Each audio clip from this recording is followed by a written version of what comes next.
क्या करते हैं? 9 मई जिन्होंने किया वो आप लोग हैं। आप पाकिस्तानियों का सामना कर सकते हैं, न शहीदों के वारसों का कर सकते हैं, न फौज का कर सकते हैं, न सिविल का कर सकते हैं। मैं आपसे जनाबे वाला, जनाबे चेयरमैन, जनाबे स्पीकर, इन्होंने कहा है ये 1973 की आइन की बात करते हैं। 1973 के आइन के असद कैसर साहब ने बात की तो यहाँ से आवाज नहीं आई। 1973 के इस तरह ना करें, फिर आपको मौका नहीं मिलेगा। वारिस हम 1973 का आइन शहीद जुल्फकार अली भुट्टो ने पाकिस्तान को दिया था। उस वक्त आप क्या कर रहे थे? उसको उसकी असली हालत में लेकर आए। आपको तो पता ही नहीं है, आपने पढ़ा ही नहीं है। बाबा आपने नहीं पढ़ा है, आपको समझ नहीं है। आप तशरीफ रखें, कभी आपको समझाएंगे, आपकी ट्रेनिंग हो जाए। अभी मैं आपसे ये कहना चाहता हूँ कि जनाब बिलावल भुट्टो जरदारी साहब ने एक शिक को इम्प्रूव किया। हमने डिबेट किया, डिस्कस किया, उसको हम लोग कमेटी में लेकर गए। तो मैं आपके मुंह से जो जनाब स्पीकर ये बात अच्छी नहीं लगती। आपने यहाँ पर जो कानून साजी की और जिस अंदाज से की, हमने बड़े तहम्मुल से आपकी बात सुनी। ओके, बड़ी मेहरबानी, आप तशरीफ रखें, आप तशरीफ रखें। देखें, सारी दुनिया में जो हेड ऑफ स्टेट होता है उसको इम्यूनिटी होती है, सारी दुनिया। आप तशरीफ रखें ना, आप तशरीफ रखें। देखो ये आपकी ट्रेनिंग है चेयरमैन साहब, आप जरा देखें, फिर आप बात कर लेंगे। आप यार बैठ जाओ ना, आपको तो आइन का पता ही नहीं है। तुमसे अब सबक लेंगे हम आइन का। तो मैं ये कह रहा था कि 3 अप्रैल 2022 आपकी कुर्सी पर एक डिप्टी स्पीकर बैठा था इनका, उसने आइन को तोड़ दिया। असद कैसर को पता था कि ये आइन शिकनी होने जा रही है, इन्होंने इनकार कर दिया कि मैं ये काम नहीं करूंगा, इतना मैं इनको क्रेडिट दूंगा। और जब वो सुप्रीम कोर्ट ने अपने फैसले में लिखा कि इन्होंने आइन शिकनी की है, आप तो आइन शिकल हो गए। ये तो रिकॉर्ड की बात है, ये तो अदालत का फैसला है। आप किस तरह हमें कह सकते हैं? हम तो आइन बनाने वाले हैं, आइन का तहफ़्फ़ुज़ करने वाले हैं, आइन की हिफाजत करने वाले हैं और आइन पर चलने वाले हैं। आप हर रोज रोना रोते हैं कि आपका कोई कैदी है, नंबर उसका कोई 804 है और उसको आप रहा कराना चाहते हैं और मुकाबला कराते हैं आसिफ अली जरदारी से। सुनो, आसिफ अली जरदारी से मुकाबला करने हैं तो 12 साल उसको अंदर रखो, तब फिर आकर फैसला करना। 12 साल रखो उसको अंदर, तो फिर आकर कहना कि हम मुकाबले में आ गए। सबर, तहम्मुल, बहादुरी, इज्जत, वकार, फिर बात हो। यहाँ शोर मचाने का कोई फायदा नहीं। बाकी ये है कि अवाम भी आपको पहचान चुके हैं, अवाम को समझ आ चुकी है कि आप शोर तो मचा सकते हैं, आप झूठे लारे लगा सकते हैं, आप झूठे वादे कर सकते हैं। आज मैं पता करूं कि आप 4.25 साल रहे थे हुकूमत में, कहाँ गई वो 2 करोड़ नौकरियां? किसको दी थी 1 करोड़ नौकरी? 50 लाख घर किसको दिए थे? आपने पासपोर्ट की इज्जत कराई थी, आपने पाकिस्तान को ऊपर लेकर गए थे। ईमानदारी से बात करें। और फिर कौन सा वो फरागोगी कौन है? करप्शन के तो आपकी दास्तानें, करप्शन की दास्तानें हैं आपकी। आपने सारी दुनिया में मुल्क को रसवा किया। आज जब आप हम पर इल्जाम लगाने की कोशिश करें तो ज़हन में एक बात रखें कि आप जमहूरियत के दुश्मन लोग, आप पाकिस्तान के दफा के दुश्मन लोग हैं। आप पाकिस्तान की फौज के खिलाफ गलत बातें इस्तेमाल करते हैं, आप अपने सोशल मीडिया पर पाकिस्तान की तज़हीक करते हैं, आप हिंदुस्तान के साथ याराना निभाते हैं। आप वही बोली बोलते हैं जो हिंदुस्तान बोलता है पाकिस्तान की फौज के बारे में। ये हम लोग बर्दाश्त नहीं करेंगे। हम शहीदों के वारिस हैं। हमारे कब्रिस्तानों में पाकिस्तान के झंडे लगते हैं। मेरी तहसील के सीने पर 2 निशाने हैदर है। हम इज्जत देने वाले लोग हैं। लेकिन अगर आप फौज के खिलाफ बात करेंगे तो फिर यकीन करें कि आपको पाकिस्तान में आपके लिए कोई जगह नहीं होगी। कोई आपकी बात नहीं मानेगा। आपने पाकिस्तान तोड़ा, पाकिस्तान का आईन तोड़ा, पाकिस्तान के कानून को तोड़ा, तो आज आप किस तरह कह सकते हैं? आप बैठ जाएं। बांग्लादेश जिसने बनाया वो भी हम जानते हैं, हमें पता है।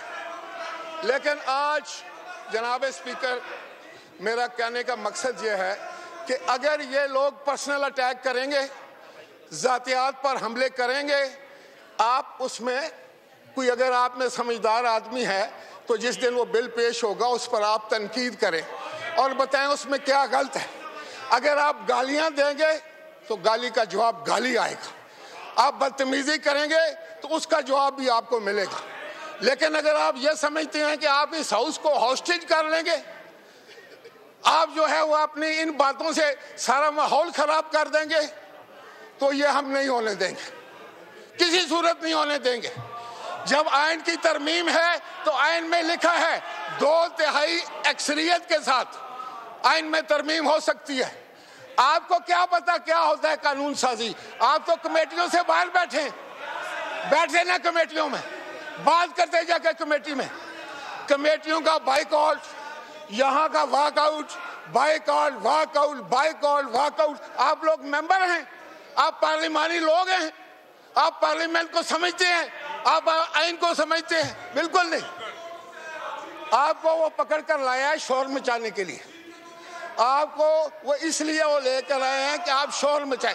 आप देखें, यार तुम्हारी बात का जवाब देगा हम, आपकी बात का जवाब देना बहुत मुश्किल काम है। तो जनाब स्पीकर, मैं ये कह रहा था, जनाब स्पीकर, तरीका ये है कि जब वो कल बिल पेश हो उस वक्त अब ये गोश हो, अब तुम्हारा खत्म हो गया, ये तुम्हारे ड्रामे मुक गए, अब कोई फिक्र ना करो, तुम्हारा बंदोबस्त पक्का हो जाएगा। अब आपका पक्का बंदोबस्त है। और जनाब स्पीकर, मैं एक एक बंदे को जानता हूं, मैं दावे से कह सकता हूं ये कंप्रोमाइज लोग हैं। ये यहाँ पर बैठे हुए हैं, वहां से जाकर कंप्रोमाइज करने के बाद अगर कंप्रोमाइज नहीं हो तो निकलो बाहर। हाँ, ये नहीं चाहते कि इमरान बाहर आए। यहाँ और बात करते हैं, वहां जाकर और बात करते हैं। आप बिक गए बाबा, हमें पता है, एक एक बंदे का पता है हमें, एक एक बंदे का। हमारे पास पूरी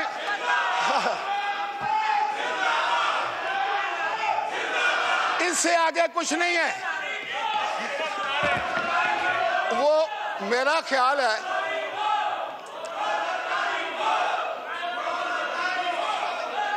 आप देखो ना नारा लगाकर आप इमरान को बाहर ला सकते हैं, तो ना इंशाल्लाह ताला जरदारी साहब का बाल भी बिका नहीं कर सकते। आप में इतनी हिम्मत ही नहीं रही है। अपने गिरेबानों में डालें जरा अपना मुंह और सोचें कि आपने इमरान के लिए क्या किया है। कुछ किया है? क्या किया है? आपने उसको अंदर करा दिया। वो बेचारा गैर सियासी आदमी था। आप जैसे जिसके साथी हों उसको दुश्मन की जरूरत नहीं है। सच्ची बात। जनाब स्पीकर जी,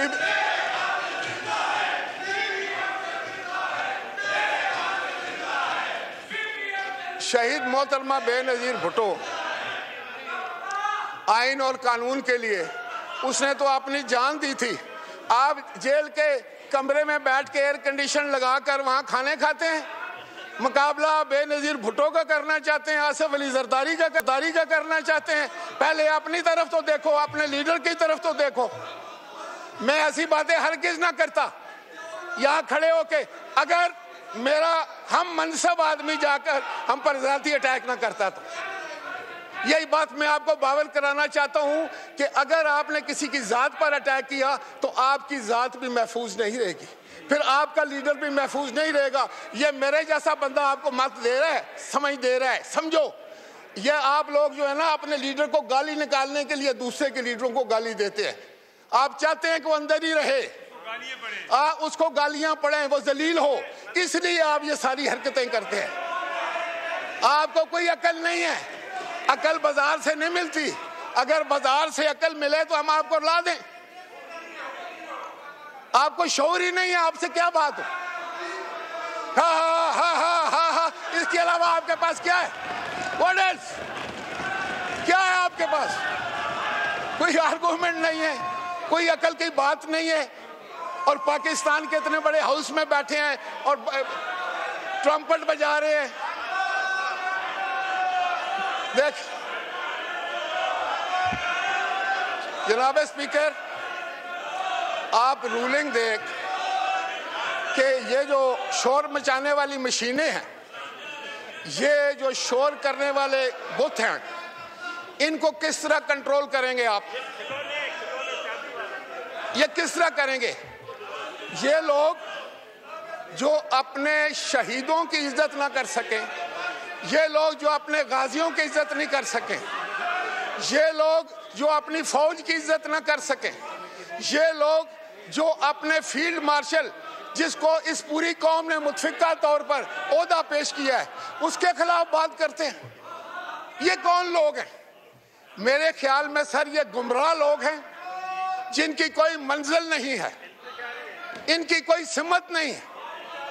ये एक ऐसा धब्बा लग गया पाकिस्तान की सियासत पर, और मुझे यकीन है कि कल अगर इलेक्शन हो तो इनमें से एक बंदा भी आपको नजर नहीं आएगा। आपको सही खत्म होगी बात, वो खत्म हो चुके। तो लोगों को पता चल गया है कि ना तो ये कानून साजी में काम लेते हैं। देखें, इनमें से किसी एक को खड़ा करके पता करें कि उसने कोई कानून साजी की है, कोई पाकिस्तान के अवाम की बेहतरी के लिए कोई बिल लेकर आया है, कोई उसने कोई ऐसी तकरीर की हो जो पाकिस्तान के अवाम के मफादात की हो, कोई उसने ऐसी बात की हो, उसने कोई मुल्क मस्बत तनकीद की हो। सिर्फ यही है कि जी कैदी नंबर 408 804 कैदी नंबर 804 और ये सारे 420 हैं। ये कौन लोग हैं? जनाब स्पीकर, मैं आपसे मुतालबा करता हूं कि ये हाउस पाकिस्तान के 25 करोड़ अवाम का हाउस है। ये इसके पास इक़्तिदार आला है, ये पाकिस्तान के लोगों की दानिशगाह है। यहाँ पर पाकिस्तान के अवाम की मफाद की बात होनी है और हमने करनी है। ये लोग सिर्फ शोर मचाते हैं, और ये शोर जो है ये इस पाकिस्तान के इस बड़े ईवान की तौहीन है। ये तौहीन का मुर्तकब हो रहे हैं। देखे ना, जिस बंदे के पास कोई आर्गूमेंट नहीं रहता वो शोर करता है। बेहतर तो ये था कि आप मेरी सारी बातें सुन के उसका जवाब देते। अब क्योंकि आपने शोर मचाया है तो इनकी बात भी हम नहीं सुनने देंगे, किसी को बिल्कुल नहीं सुनने देंगे। कोई बंदा इनकी बात नहीं करेगा। अगर ये को खड़ा करने की बात करने की कोशिश करेगा, हम आपसे वही सलूक करेंगे जो आप हमारे साथ कर रहे हैं। अगर आप मुझे नहीं बात करने देंगे तो मेरे साथी फिर आपको भी बात नहीं करने देंगे। नहीं कर सकेंगे आप बात, आप नहीं कर सकेंगे। मैं दावे से कहता हूं कि आपकी आवाज भी फिर इस तरह ही होगी। अब आप बैठ जाएं, अभी भी टाइम है। मेरी चंद बातें खामोशी से सुन, खामोशी से सुन, खामोशी से सुन। बात यह है, आप लोगों को किसी ने गलत मशवरा दे दिया है कि अगर आप एग्रेसिव होकर बात करेंगे, शोर मचाएंगे, गाली देंगे, तज़हीक करेंगे लोगों की, तो आपकी बड़ी वाह वाह हो जाएगी। इमरान खान भी खुश होगा और लोग भी खुश होते हैं। ऐसी बात हरगिज़ नहीं है। इमरान खान को तो अंदाज़ा हो गया होगा कि इन लोगों के करतूतों की वजह से वो अंदर है। अगर ये इनमें कोई सेंस होता इतनी तादाद में बिल्कुल, और ये चाहते ही नहीं कि वो बाहर आए। ये वो सारा बंदोबस्त करते हैं, हमारे से लड़ाई करते हैं, हमारी लीडरशिप पर हमले करते हैं, यहाँ से जवाबन इमरान पर हमला होता है। ये कोई तरीका है? ये अपने लीडर की इज्जत कर रहे हैं। इनमें से किसी एक को पता करो कि तुम कॉन्स्टिट्यूशन पढ़कर आए हो, तुम्हें पता है क्या तरमीम है, तुम्हें पता है आज ऑर्डर ऑफ द डे क्या था। यार आप सिर्फ शोर मचाने के लिए आते हैं। आप इस हाउस में तनख्वाह लेते हैं इसलिए कि यहाँ शोर मचाएं, आप गालियां दे और चले जाएं। आपने कभी अपने हलकों की बात नहीं की, कभी आपने अवाम की बात नहीं की, कभी उनकी मुश्किलात की बात नहीं की। हला हला हला करके आप चले जाते हो। कौन लोग हैं ये, कहां से आए हैं? कहते हैं हमें अवाम इतने बेवकूफ नहीं है कि आप लोगों को मौका दें। वो आप उस वक्त भी कंप्रोमाइज होकर आए हैं, आज भी आप कंप्रोमाइज्ड हैं। आप वहां कोई और बात करते हैं, यहाँ कोई और बात करते हैं। मैं लिख कर देता हूँ, अगर कहें तो मैं एक एक के नाम पढ़कर बता दूं कौन कौन कंप्रोमाइज है, कहाँ कहाँ कंप्रोमाइज किया है। तमाम जितने भी आप, ऑल ऑफ यू कंप्रोमाइज। जनाब स्पीकर, आखिर में मैं ये गुजारिश करना चाहूँगा कि मेरी हिंदुस्तान की बेहरमती की और ये हिंदुस्तान के कहने पर हुआ, आज मुझे पक्का यकीन हो गया। इनको करार वाक़ई सजा दी जाए जनाब स्पीकर, फौरी तौर पर इनको करार वाक़ई सजा हो, ऐसी मिसाली सजा दी जाए, आइंदा कोई जुर्रत ना करे हमारे शहीदों के खिलाफ बात करने की, हमारे गाजियों के खिलाफ, हमारे फौज के खिलाफ कोई बात करने की जुर्रत ना कर सके। मैं इस्तदा करता हूँ वज़ीर आज़म पाकिस्तान से, मैं इस पूरी काबीना से ही कहूँगा कि जितनी जल्दी हो सके 9 मई के मुल्ज़िमों को जो है वो कटहरे में लाकर इनको करार वाक़ई सजा दे, मिसाली सजा दे, ताकि आइंदा कोई तारीख में ये जुर्रत ना कर सके। बिल्कुल शुक्रिया। ये हमें हर रोज दोहरानी चाहिए बात, क्यों इतनी ताख़ीर हो रही है। शुक्रिया। और जो यहाँ बैठे हैं इनको पता है इनके नाम क्यों नहीं है, कौन लोग हैं।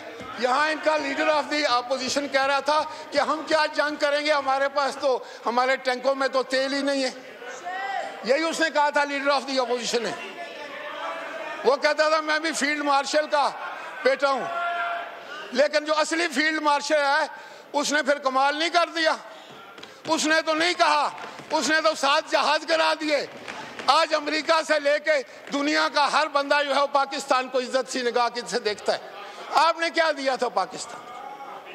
आज पाकिस्तान का एहतराम है, आज सऊदी अरब भी आपसे मुआहदे करता है, बाकी लोग भी आपसे मुआहदा करना चाहते हैं। आपकी कुव्वत पर उनको यकीन है।